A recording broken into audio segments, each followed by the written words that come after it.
આજે તો છે ને મસ્ત મજાનું ફૂલ ખીલું હતું. આખા ઝાડ મસ્ત ભરેલા છે. એકદમ સુહાનો મોસમ થઈ ગયો તો મસ્ત ફ્લાવર આવ્યું છે. Hello friends, good afternoon.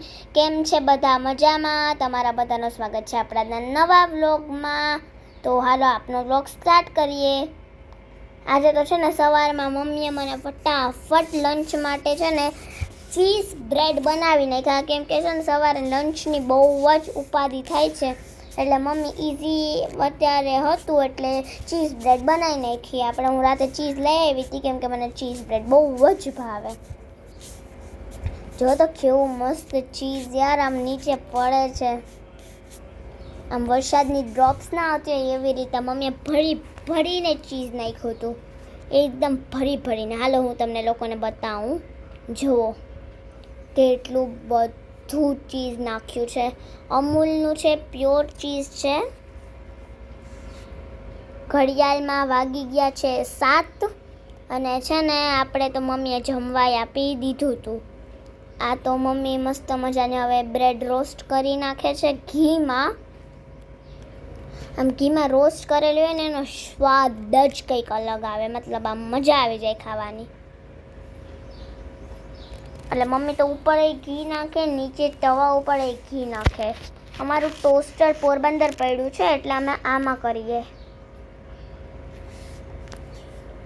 એટલે મમ્મીએ મસ્ત મજાની છે ને સેન્ડવિચ રોસ્ટ કરી નાખી. મને ઓલી જે મસાલાવાળી ને સેન્ડવિચ હોય ને એના કરતાં વધારે આ ભાવે. ઓલી 3 લેયરવાળી પણ મને ભાવે. પછી તો છે ને આપણે મસ્ત છે ને આપણે બ્રશ કરી લીધું, પણ પાણી તો હતું જ નહીં તો પાછું પાણી ભરવા આવ્યા મમ્મીએ. ત્યાં સુધીમાં તો સેન્ડવિચ બનાવી નાખી. પછી નીચે આવ્યા ત્યાં તો આપણા ખિસકોલી બેન તો ખાવાનું ખાતા હતા. તો હું કહું કે હાલો તમને બતાવી દઉં કે રિયલ ખિસકોલી સ્ક્વિરલ ખાવાનું કેમ ખાય છે. જોવો તો કેવું મસ્ત ક્યુટી પાઈ લાગે છે. મને તો બહુ જ ગમે છે મને યાર, કેટલી મસ્ત લાગે છે ને. તો આ ક્યુટી પાઈ ખાતી હતી એટલે એ જોવો તો એને કેટલું આમ ભગવાને હું કેમ બનાવી હશે, મને તો એ વિચાર થાય છે. પછી તો આપણે અહિંસા ધામમાં ગયા હતા કેમ કે છે ને અહીંયા આપણું કબૂતર એક માંદું નહોતું પણ એને કાગડા હોય ને, કાગડા ક્રો એ લઈ જતા હતા, ઉપાડી જતા હતા. એક ઈંડું તો લઈ ગયા હતા પણ એને ઉપાડી જતા હતા. એટલે પછી એને આપણે અહિંસા ધામમાં લઈ ગયા. ત્યાં વિડીયો શૂટિંગ કરવાની મનાઈ હતી તો મેં થોડોક તમને બતાવી દીધો. પછી તો છે ને આપણે ઘરે આવ્યા ને એટલે આપણું કબૂતર જો મસ્ત મજાનું આપણે આરે રમતું હતું. મારા પાસેથી તો હસતું જ નહોતું, જોવો તો. પછી તો છે ને આપણે એને રમાડવા લઈ ગયા અને ક્યારનું ભૂખું હતું એટલે એને આપણે લઈ આવ્યા અને ખવડાવી દઈએ. એટલે ભરત છે ને ખવડાવવાનું ઓલું તૈયાર કરતો હતો. પછી તો મેં એને મોઢું ખોલી નાખ્યું ને ભરત એની અંદર ઇન્જેક્શનથી એને આંકવા માંડ્યો. ડૉક્ટરે કીધું હતું કે આ છે ને ઇન્જેક્શનથી એને ખવડાવજો કેમ કે એ નાનું છે એટલે હાથે તો ન ખાય, એટલે આપણે મોઢું ખોલીને એને ખવડાવવું પડે છે.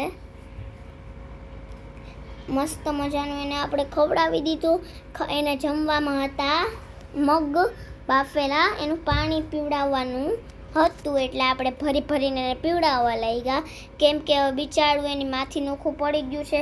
ઉપરથી જ લઈ આવ્યા છે, મમ્મી ઉપર જ છે પણ આપણે એને હવે રાખવું તો પડશે ને, આપણા ઉપર જિમ્મેદારી આવી છે એની, કેમ કે હું ઉપાડી આવી તું એને. આ કબૂતરનું બચ્ચું છે, બહુ નાનું છે. થોડાક 15 દિવસ પહેલાં જ આવ્યું હતું, ઈંડામાંથી બહાર નીકળ્યું છે મતલબ. પછી તો આપણે પીવડાવતા જાય ને મારા પાસે જ આવતું રહે જો હાલીને.